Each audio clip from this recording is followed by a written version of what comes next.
Now, I cannot guarantee that of the remaining 6 cases that went undiagnosed, we would necessarily see a grossly visible abnormality. But because 65% of the abnormalities were grossly visible, there's at least a reasonable chance that one or the other of these might be grossly visible. And in our study, 3 of them fell into that pile of grossly visible abnormalities. Here is one of the cases. Now, you can see this large neoplasm growing off of the base of the skull. It has displaced the dura and pushed the brain aside, but there was a normal atrium, there was a cisterna magna, and there was a cavum septi pellucidum. In the final analysis of the 112 cases in our study, 109 were detected. So that's 97%, pretty good. But remember that we threw out 25 cases of anencephaly because it wouldn't be appropriate for a study where you had to take 2 images of the fetal brain. And we would anticipate having detected all 25 of those cases. Therefore, the actual detection was 134 of 137 cases, or 98%, which left us with 3 undetected cases. All 3 cases were spinal dysraphisms. However, one of them was a true open myelomeningocele.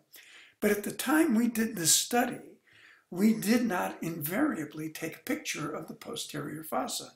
So the atrium was normal, the cavum septi pellucidum was normal, but there was no picture of the posterior fossa. So we assumed that it was normal and put this into the undetected column. In reality, had a picture of the posterior fossa been taken, there is almost no possibility whatsoever that it would have been normal. Therefore, this case would have actually fallen into the detected category. The 2 cases that were unambiguously missed were 2 cases of a skin-covered spinal dysraphic lesion, which is usually not associated with hydrocephalus or a Chiari malformation. Now, at about the same time, I helped to start the California maternal serum AFP screening program. And part of our deal with California was that we would be able to mine the data for information.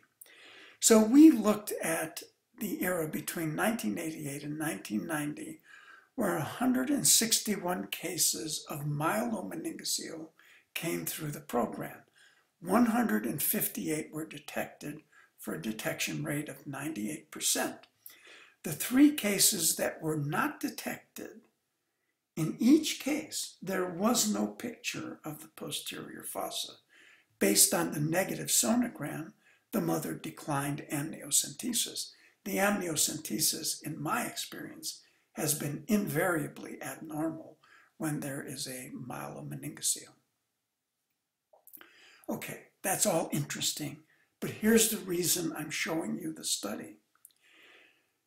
If a patient goes through the California AMS AFP program as a screen positive case, she is sent to one of a relatively small number of prenatal diagnostic centers in California, where she is examined by an expert in prenatal diagnosis.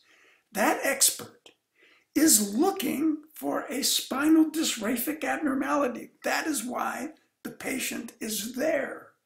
And during those 2 years, 2 skin-covered lesions came through the program, and both of them were missed by an expert in prenatal diagnosis whose principal job was to identify spinal dysraphic abnormalities.